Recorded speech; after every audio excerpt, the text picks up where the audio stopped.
Hello everyone, welcome to GATE academy plus. मैं हूं गोपाल शर्मा और मैं आपको पढ़ा रहा हूं स्ट्रेंथ ऑफ मटेरियल्स। प्रीवियसली हम लोगों ने जो ट्रांसफर शियर स्ट्रेस है उसके बारे में पढ़ लिया। हमने जो बेंडिंग स्ट्रेसेस इन बीम होते हैं उसके बारे में भी डिटेल में काफी सारी चीजें पढ़ ली हैं। ठीक है, तो इस वीडियो से हम लोग देखेंगे कुछ कंसेप्चुअल प्रॉब्लम, कुछ न्यूमेरिकल प्रॉब्लम्स देखेंगे based on the bending stresses, ठीक है, and the transfer shear stresses. Okay, so let's start the video. So bending stresses के प्रॉब्लम्स को सॉल्व करने के लिए जो प्रोसीजर होता है, पहले हम लोग वो देख लेते हैं कि कौन सा स्टैंडर्ड प्रोसीजर होता है different kind of problems in the bending stresses को सॉल्व करने के लिए। ठीक है, ये जो मेथड मैं आपको बताने वाला हूं ये आपको हर तरह के कन्वेंशनल प्रॉब्लम में तो काम आएगा ही साथ आपको ऑब्जेक्टिव प्रॉब्लम से भी अप्रोच काम आएगा। कैसे? इस तरह से आप समझ सकते हैं कि जो कुछ डेटाज होंगे जो कि हम लोग किसी कन्वेंशनल अप्रोच में कैलकुलेट करके निकालेंगे in an objective question, okay, which could be of GATE exam, which could be of ESE examination. तो वो डेटा जो हम लोग यहाँ कैलकुलेट कर रहे हैं वहां पर आपको हो सकता है डायरेक्टली गिवन हो, ठीक है, और आप लोग को वो जो स्टेप है वो एलिमिनेट करना हो। बाकी जो प्रोसीजर होता है वो यही होगा जो मैं आपको बताने वाला हूँ, सबसे आसान तरीके से आपको बताने की कोशिश करता हूँ। ठीक है, so after analysing each and every step, after understanding each and every step, आप कोई सा भी प्रॉब्लम हो बेंडिंग स्ट्रेस का, ये मेरी गारंटी आप लोग डेफिनेटली सॉल्व कर पाओगे। ओके, तो सबसे पहला स्टेप क्या होता है उससे हम लोग स्टार्ट करते हैं। ओके, स्टेप नंबर 1, सबसे पहला और सबसे जरूरी स्टेप क्या होगा?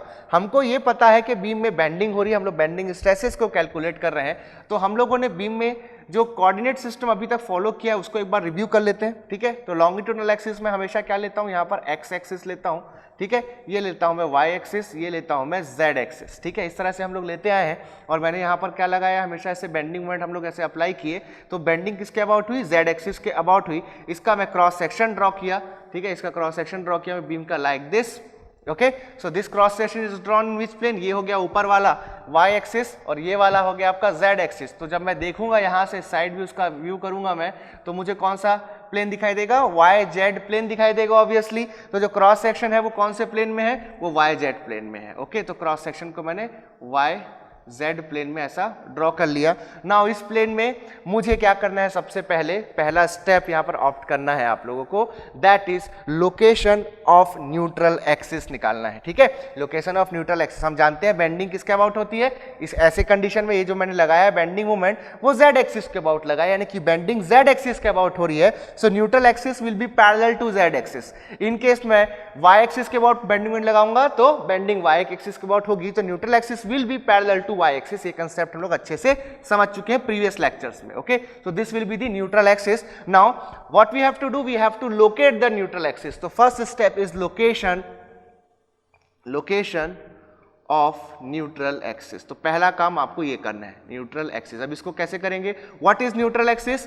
Neutral axis is nothing but the centroidal axis of the cross section.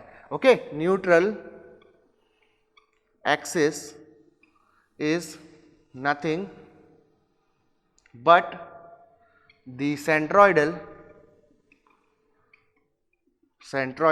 axis of cross section. Okay, so let us take any cross section like this. This is any cross section which has a cross section area of A. Okay, and there are axes. This is your y axis and this is your z axis. Okay, this is y axis or this is z axis. Now what we have to do, we have to locate the centroid. तो centroid से जो पास होने वाला axis होगा उसी को क्या बोलते हैं, सेंट्रोइडल एक्सिस बोलते हैं। So that's why we will be locating the centroid of the plane. Okay, इस प्लेन का सेंट्रोइड लोकेट करेंगे C। अब इसके लिए क्या चाहिए होंगे, कोऑर्डिनेट चाहिए होंगे। तो C का जो z कोऑर्डिनेटेड है, ओके, C का जो z कोऑर्डिनेट है that is z bar, okay, और जो y कोऑर्डिनेट है that is y bar. Okay, so y bar comma z बार, ये इसका क्या हो गया, पॉइंट सी का कोऑर्डिनेट हो गया। नाउ पॉइंट सी से जो एक्सिस गुजरेंगे, those axis will be known as centroidal axis. Okay, तो ये वाला जो एक्सिस है, this axis which is parallel to the axis about which the bending is being performed, that axis will be the neutral axis. Okay, अभी इसके according इस diagram को हम लोग अपना रिफरेंस मान करके चल रहे हैं। दो एक्सिस के बाद मैं बेंडिंग नहीं करूंगा कभी भी। आपके जो बी लेवल के प्रॉब्लम होंगे, इंजीनियरिंग बेसिक आपके बैचलर्स लेवल के जो प्रॉब्लम होंगे उसमें किसी एक एक्सिस के अबाउट लोडिंग की जाएगी, ना कि दो के अबाउट। ओके, तो क्या हुआ, मैंने जेड एक्सिस के अबाउट किया तो ये क्या बना हमारा न्यूट्रल एक्सिस। ओके, हम लोग उसको कई बार रिपीट कर चुके हैं। अब आप लोग को इस कंसेप्ट पे कोई भी डाउट नहीं होना चाहिए। ओके, बिल्कुल नहीं होना चाहिए। हम लोग इसको बहुत बार इस चीज को अब डिस्कस कर चुके हैं। क्लियर? ओके, तो न्यूट्रल एक्सिस मिलकर, तो न्यूट्रल एक्सिस की लोकेशन निकालनी है, that is parallel to Z axis, जो एक्सिस है उसकी लोकेशन निकालनी है। So what is the coordinate which we have to calculate? That is the Y bar coordinate. Y bar coordinate आपको निकालना है। ओके, सो वाई बार निकालने का फॉर्मूला क्या होगा, यानी कि न्यूट्रल एक्सिस की लोकेशन कैसे निकालेंगे? ये डिस्टेंस फाइंड आउट करके निकालेंगे। तो location is nothing but this distance. So first of all you have to calculate the Y bar and the formula will be a1 y1 plus a2 y2 plus a3 y3 divided by a1 plus a2 plus a3। इस तरह का क्यों दिख रहा है formula? Previously मैं आप लोगों को सेंट्रॉइड एक्सेट्रा क्लियर कर चुका हूं प्रीवियस लेक्चर में, तो आप प्रीवियस लेक्चर्स में जा करके देख सकते हैं how to calculate the moment of inertia and the centroid. Okay, तो बेसिक चीजें हैं मैं आपको वहां पर बता चुका हूं। ये हम लोग कब यूज करते हैं? a1 y1 a2 y2 etcetera तब यूज करते हैं जब आपके पास कोई स्टैंडर्ड क्रॉस सेक्शन ना हो कि कोई कंपोजिट क्रॉस सेक्शन होता है, ठीक है, like I section, U section, T section, C section, L section, this type of sections अगर आपको दिए हैं तो उस कंडीशन में उस सेक्शन का या उस प्लेन का जो सेंट्रॉइड होगा that will be find out, that we will find out using this formula. Okay, हो गया फर्स्ट स्टेप कंप्लीट। नाउ जब फर्स्ट स्टेप कंप्लीट हो जाएगा तो हम लोग अब लेंगे अपना सेकंड स्टेप। तो स्टेप नंबर 2 क्या होगा? स्टेप नंबर 2 आपको क्या करना है? Second moment of area find out करना है। Find second moment of area. Second moment of area find out कीजिए, ठीक है, that is also known as moment of inertia. Okay, that is also known as moment of inertia. तो हम लोग को moment of inertia find out करना है about what? About neutral axis. About neutral axis आपको moment of inertia find out करना है। सो we what we have to calculate, that is I N A. Simply इसको चाहो आप तो आई भी लिख सकते हो। तो आई निकालना है। ओके, तो आई कैसे निकलेगा? If there are number of portions, number of segments are there, composite section, I section, U section, T section kind of problem है, तो moment of inertia find out करने के लिए आपको क्या यूज करना है? आपको यूज करना है पैरेलल एक्सिस थ्योरम। ये सबसे इंपॉर्टेंट होता है, पैरेलल एक्सिस थ्योरम। ये आप लोग को यूज करना है और आप लोग को आपका सोल्यूशन फाइंड आउट करना है, ठीक है। सो आई एन ए, जैसे कि एग्जांपल्स हम लोग समझते हैं, कोई एग्जांपल लेकर के, एक मैं यहाँ पर टी सेक्शन ले लेता हूँ like this. Okay, T section लेकर के आपको समझाता हूँ। ओके, ये टी सेक्शन हो गया, ठीक है। ये हाइट आपकी, ये जो विड्थ है इसकी लेटर से दिस इज B1, ये जो विड्थ है लेटर से दिस इज B2। ओके, ये जो हाइट, ये जो पोर्शन है, ओके, इसकी जो हाइट है दैट इज H1, ये जो हाइट है इसकी जो हाइट है दैट इज H2। ओके, तो moment of inertia find out करना है अबाउट न्यूट्रल एक्सिस। तो सबसे पहला काम क्या करेंगे? सबसे पहला काम करेंगे न्यूट्रल एक्सिस निकालने का। ओके, तो न्यूट्रल एक्सिस निकालने का काम सबसे पहला होगा। तो this is your Z, this is your Y direction, ठीक है। तो ये यहाँ कहीं पर लेटर से आने वाला होगा न्यूट्रल एक्सिस। तो मैं अभी डायग्राम में ड्रॉ करता हूँ, लोकेशन की वैल्यू मुझे नहीं पता, तो पहले क्या निकालूंगा? पहले मैं निकालूंगा Y बार। Y बार कैसे निकलेगा? ये वाले को मैं, ये जो T सेक्शन है, अब इसको मैं दो रेक्टेंगल्स में स्प्लिट करता हूँ। तो यहाँ पर मैं एक इस तरह से डॉटेड लाइन ड्रॉ किया और जिसको दो रेक्टेंगल्स में सेपरेट किया। ये हो गया आपका रेक्टेंगल नंबर 1, ये हो गया rectangle number 2। Area rectangle number 1 का है A1, तो हो जाएगा B1 into H1। Okay, area of rectangle number 2 is what? B2 into H2। समझते जाइए, ठीक है। ऐसा हुआ। अब इसका सेंट्रॉइड क्या होगा? इसका सेंट्रॉइड आप देख सकते हैं, ये इसका हाइट है। ओके, रेक्टेंगल का हाइट है H1, तो इसका जो सेंट्रॉइड होगा सेपरेट, ये क्या होगा? Y1। ओके, Y1 क्या होगा? Y1 हो जाएगा आपका H1 डिवाइडेड बाई 2। क्लियर है? ठीक है। जैसे कि आपको सिंपल आइडिया होना चाहिए इसके बारे में कि अगर आप लोग सेंट्रॉइड निकाल रहे हो, वाई कोऑर्डिनेट निकाल रहे हो, अगर आप, तो वाई कोऑर्डिनेट कैसे नापा जाएगा? कभी भी वाई कोऑर्डिनेट आप जो जेड एक्सिस लोगे, जेड एक्सिस से परपेंडिकुलर डायरेक्शन में नापा जाएगा Y coordinate. It is very simple mathematics, ठीक है। नाउ इसका सेंट्रॉइड कहाँ पर होगा? एरिया नंबर 2 जो होगा, इसका सेंट्रॉइड होगा यहाँ पर। इसका खुद का सेंट्रॉइड कहाँ होगा? यहाँ पर होगा। एंड दिस लोकेशन, इसका लोकेशन कहाँ होगा? ये जो वैल्यू होगी यहाँ पर वाली, this will B H2 divided by 2, ठीक है। ये है इसकी जो हाइट है, मतलब इसका खुद का सेंट्रॉइड मैं देख रहा हूँ कहाँ पर है। I am not talking about the overall centroid, okay, given section के सेंट्रॉइड की बात नहीं कर रहा हूँ, इस सेपरेट सेगमेंट 2 की बात कर रहा हूँ। तो दिस इज H2, तो H2/2 जो होगा that will B coordinate of the centroid, यहाँ पर इसका सेंटर होगा। अब हमको क्या निकालना है, हमको सेंट्रॉइड की लोकेशन फाइंड आउट करनी है रेफरेंस एक्सिस से, ठीक है। कभी भी अब हम क्या करेंगे, ऐसे कंडीशंस में जब आपके पास कंपोजिट सेक्शंस होंगे, आई सेक्शंस, यू सेक्शंस जब होंगे, तो नंबर ऑफ पोर्शन में इसको स्प्लिट किया जाएगा, हर एक सेगमेंट का सेपरेट सेंट्रॉइड हम लोग लोकेट करेंगे पहले, तो देन उसका कोऑर्डिनेट फाइंड करेंगे with respect to the reference axis. तो इसका सेपरेट सेंट्रॉइड यहां पर होगा and here is the reference axis, तो ये आपका हो जाएगा इसका सेंट्रॉइड, तो ये हो जाएगा आपका इसका जो सेंट्रॉइड आ जाएगा that is y2। y2 will be this distance h1 plus h2/2, h1 plus h2/2, इस तरह से निकला। अब फॉर्मूले में आप वैल्यू पुट करो, a1y1 plus a2y2, okay, divided by a1 plus a2, तो आप लोगों को y बार की वैल्यू मिल गई, ठीक है। अब हम लोगों को क्या लगा रहे हैं, अब हम लोग को इसका इस सेक्शन का, टी सेक्शन का मोमेंट ऑफ इनर्शिया निकालना है sorry, about the neutral axis. तो आप समझिए कि पैरेलल एक्सिस थ्योरम क्या कहता है, इनकेस अगर आपको आता है तो अच्छी बात है, अगर अदरवाइज अगर आपको नहीं आता है तो इस पोर्शन को जो मैं आपके साथ डिस्कस कर रहा हूँ उसको ध्यान से देखिए, अदरवाइज आप वीडियो को फॉरवर्ड करके आगे के टॉपिक्स में जा सकते हैं without wasting your time, okay. तो देखिए क्या किया मैंने, मुझे पता है ये बॉडी का इस वाले रेक्टेंगल का ये सेंट्रॉइड है, इस वाले रेक्टेंगल का खुद का सेंट्रॉइड ये है, ठीक है। अब जो न्यूट्रल एक्सिस है वो ना तो इसके सेंट्रोइडल एक्सिस के से गुजर रहा है, ना तो इसके सेंट्रोइडल एक्सिस से गुजर रहा है, तो हो क्या रहा है, मुझे सेंट्रोइड, जब मुझे फाइंड आउट करना है इस एक्सिस के about moment of inertia, so this neutral axis is a axis which is parallel to the centroidal axis of 1 and centroidal axis of 2। तो कभी भी जब मुझे किसी भी पोर्शन का, किसी भी एरिया का moment of inertia about its centroid या अबाउट इट्स सेंट्रॉइड मालूम होता है, और किसी सेकेंड एक्सिस के अबाउट, किसी दूसरे एक्सिस के अबाउट अगर मुझे उसका moment of inertia find out करना हो, तो वहां पर मैं पैरेलल एक्सिस थ्योरम यूज करता हूं। दिमाग में बैठाइएगा इस चीज को, क्या बोल रहा हूं मैं बोला भाई ये आपके पास ऐसे रेक्टेंगल है, ये इसका सेंट्रॉइड है, ठीक है, इसका सेंट्रॉइड लेटर से C2 इसका सेंट्रॉइड है, ऊपर वाले एरिया को देख सकते हैं, C2 इसका सेंट्रॉइड है, तो ये इसका खुद का सेंट्रॉइडल एक्सिस हो गया, ओके।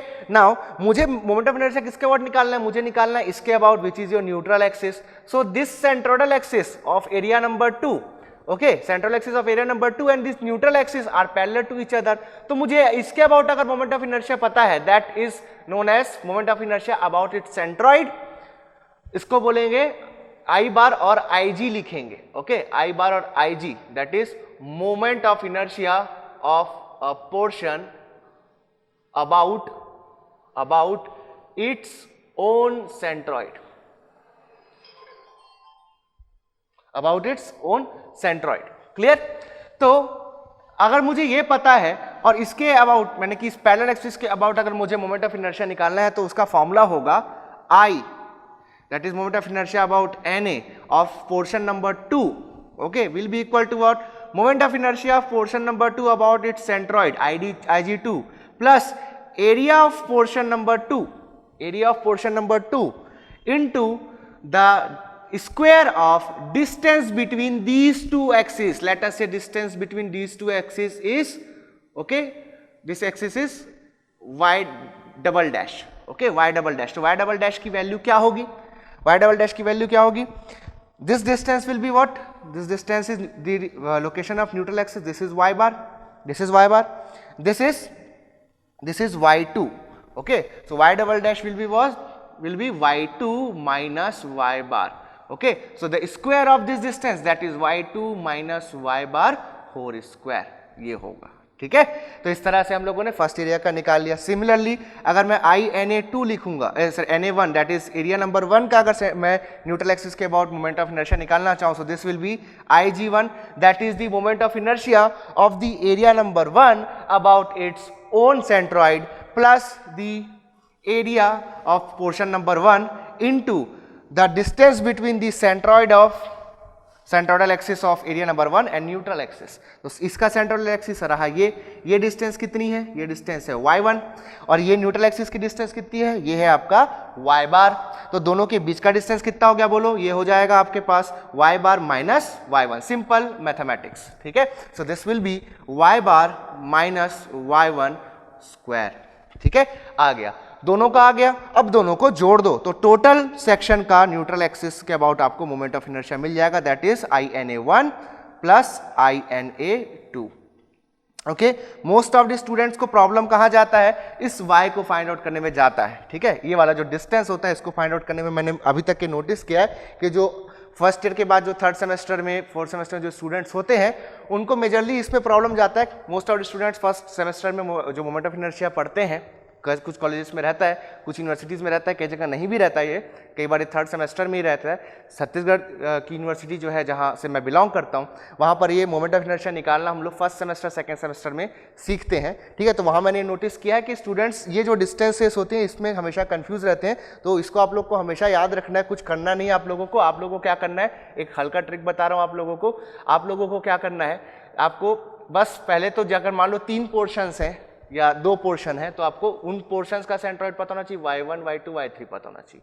ठीक है, नाउ कुछ नहीं, दोनों एक्सिस के बीच का जो डिस्टेंस होगा वो आपका क्या होगा, y बार आपने निकाल लिया तो y बार माइनस y1, y बार माइनस y2, ओके, y बार माइनस y3, यही क्या होंगे, तीनों पोर्शंस के सेंट्रॉइड और न्यूट्रल एक्सिस के बीच का डिस्टेंस होगा। अब ये पॉजिटिव आया नेगेटिव आपको कोई फर्क नहीं पड़ेगा, क्यों, क्योंकि पैरेलल एक्सिस में मैं क्या यूज करता हूं, इनका स्क्वायर यूज करता हूं।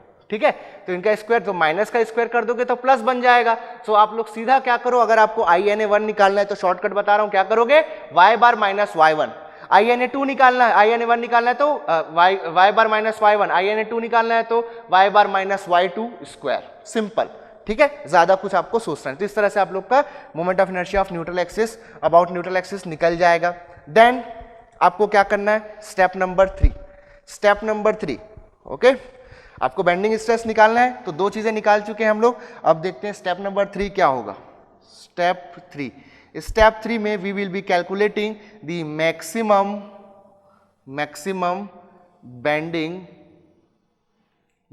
बेंडिंग मोमेंट, एम मैक्स आप लोग फाइंड आउट करोगे, एम मैक्स की वैल्यू कितनी है। ठीक है, अगर आप लोगों के पास कुछ ऑब्वियस लोडिंग है लाइक पॉइंट या लाइक आपका UVL लगा हुआ है, लाइक UDL लगा हुआ है, तो इसके लिए आप लोगों को फॉर्मूले याद रख सकते हो, डायरेक्ट जो एम मैक्स का जो रिलेशनशिप है आप वो डायरेक्टली याद रख सकते हो और वो अच्छा होगा आपके लिए, आपका टाइम सेव होगा। अदरवाइज आप लोग SFD BMD के अप्रोच पे जा सकते हो। ठीक है, या फिर आप मैथमेटिकल अप्रोच जो मैंने आपको बताया कि सेक्शन काट के एम एक्स का इक्वेशन लिखिए और उसको सॉल्व कीजिए। ठीक है, एक्स की वैल्यू फाइंड आउट कीजिए जहां पर एम मैक्सिमम होगा। ये अप्रोच मैं आपको SFD BMD वाले मॉड्यूल्स में बता चुका हूं, ओके, उस लेक्चर से बता चुका हूं। तो अगर आप लोग को डाउट है SFD BMD के अप्रोच में, तब वहां जाकर के अपने पूरे डाउट्स क्लियर कर सकते हैं। ठीक है, तो मैक्सिमम बेंडिंग मोमेंट आप लोग फाइंड आउट करोगे। देन स्टेप नंबर 4 आपको क्या करना है, बेंडिंग स्ट्रेस फाइंड आउट करना है। तो bending stress, okay, bending stress अगर आपको फाइंड आउट करना है तो आप ऐसा समझ सकते हो, यहां से अगर आप चाहो तो स्टेप 4 पे ना जाकर के इसको इस तरह से भी समझ सकते हो कि आपको अब इसके बाद क्वेश्चन में 2 चीजें पूछ सकता है। ओके, तो स्टेप 4 क्या होगा, ये क्या पूछा गया इस पे डिपेंड करेगा। तो अगर बेंडिंग स्ट्रेस पूछा है आपको, बेंडिंग स्ट्रेस पूछा है तो क्या स्टेप होगा, स्टेप नंबर 4। और अगर आपको परमिसिबल लोड पूछा है, परमिसिबल लोड पूछा है तो क्या होगा स्टेप नंबर 4, इसको देखते हैं। तो अगर बेंडिंग स्ट्रेस पूछा है तो उस कंडीशन में स्टेप नंबर 4 क्या लेंगे हम लोग, सिंपल। सपोज आपके पास कोई क्रॉस सेक्शन है, ठीक है, तो जैसे कि मैं अभी एग्जांपल के लिए रेक्टेंगुलर क्रॉस सेक्शन ले लेता हूँ, ये हो गया रेक्टेंगल का क्रॉस सेक्शन, ठीक है, या कोई दूसरा क्रॉस सेक्शन लेते हैं, लेटस से मैं एक टी सेक्शन ले लेता हूँ, टी सेक्शन ही लेते हैं जो अभी हम लोग एग्जाम्पल लेते हैं, वही टी सेक्शन ले लेते हैं।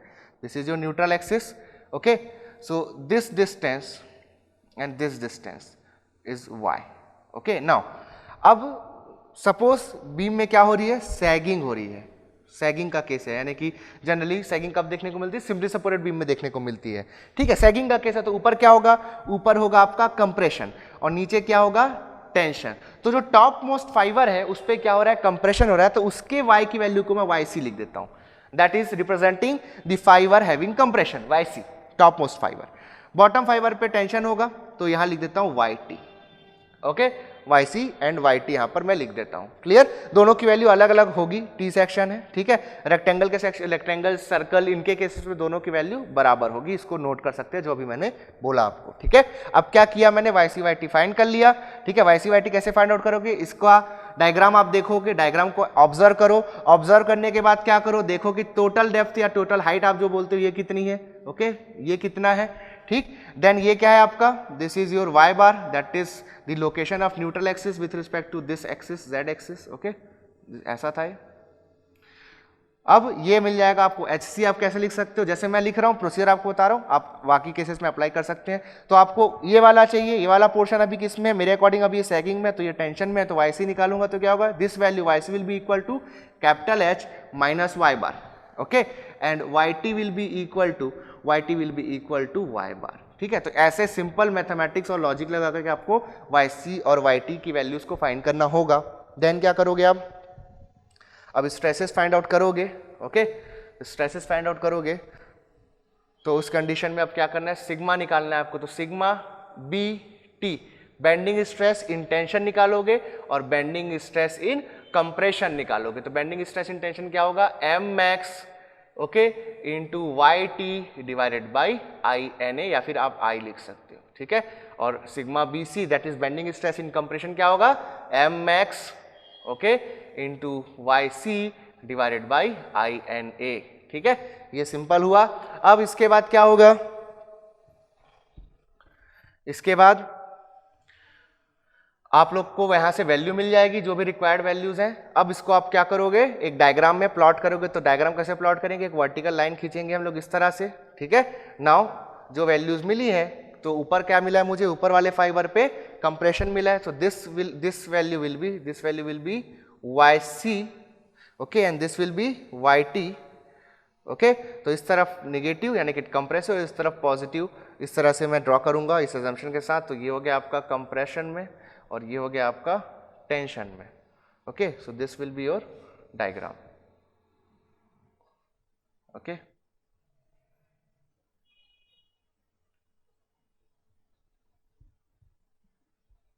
सो इस तरह से आप लोगों का जो स्ट्रेस डिस्ट्रीब्यूशन है, बेंडिंग स्ट्रेस डिस्ट्रीब्यूशन जो है वो आप लोग का ड्रॉ हो गया, और इसी के साथ ये जो प्रॉब्लम होगा जो आपको पूछा गया होगा वो कंप्लीट हो जाएगा, ठीक है। लाइक दिस, आपने बेंडिंग स्ट्रेस जो है वो कैलकुलेट कर लिया, this is sigma B T, okay, and this is sigma B C. अगर कैंटिलीवर का केस होगा, इन केस ऑफ कैंटिलीवर और overhang beam, it is possible कि आपको हॉगिंग मिल रही हो, तो हॉगिंग के केस में सिनारियो चेंज हो जाएगा, ऊपर टेंशन और नीचे कंप्रेशन आ जाएगा। लॉजिक्स एंड कंसेप्ट्स में कोई भी चेंजेस नहीं आएंगे। आप लोग बिल्कुल एक ऐसा क्वेश्चन ट्राई करिएगा, ठीक है। उसके बाद आप लोग का ये वाला जो पार्ट है, that is to calculate the bending stress, ऐसा अगर पूछा गया है तो ये आपका स्टेप नंबर 4 जो है वो कंप्लीट हुआ as per the calculation of bending stress. लेकिन अगर आपको क्या पूछा है, परमिसिबल स्ट्रेस, तब आपका स्टेप नंबर 4 क्या होगा, परमिसिबल स्ट्रेस आपको परमिसिबल लोड आपको पूछा है कि कितना लोड लगाया जा सकता है बीम में, ये पूछा गया है। तो क्या करेंगे, तो वो कैसे फाइंड आउट होगा, इसको हम लोग प्रीवियसली भी हल्का डिस्कस कर चुके हैं पहले भी। तो इस कंडीशन जब आपको परमिसिबल लोड दिया होगा, तो परमिसिबल लोड किसके अकॉर्डिंग दिया गया होगा, बीम की स्ट्रेंथ या फिर परमिसिबल स्ट्रेस के अकॉर्डिंग दिया होगा। तो गिवन क्या होगा क्वेश्चन में, तो आप क्वेश्चन को पहचान सकते हैं, आपको गिवन होगा सिग्मा परमिसिबल दिया होगा, या फिर और क्या दिया होगा, SYT, SUT and factor of safety, okay, and factor of safety, ये आपको दिया होगा। तो आप लोग समझ सकते हैं कि आपको परमिसिबल स्ट्रेस इनडायरेक्टली गिवन है, यहां से आप निकाल सकते हैं permissible stress, okay. Ductile material है तो SYT divide by factor of safety करके आप सिग्मा परमिसिबल निकाल सकते हो, ठीक है। अब सिग्मा परमिसिबल आ गया, तो अब क्या होना चाहिए, अब आप लोगों को फाइंड आउट करना है again sigma max, but sigma max यहां पर अननोन के टर्म्स में आएगा, ठीक है, लोड अननोन है। तो अब आपको अगेन क्या फाइंड आउट करना है, फाइंड आउट करना है सिग्मा मैक्स। तो सिग्मा मैक्स जो होगा, it will come in terms of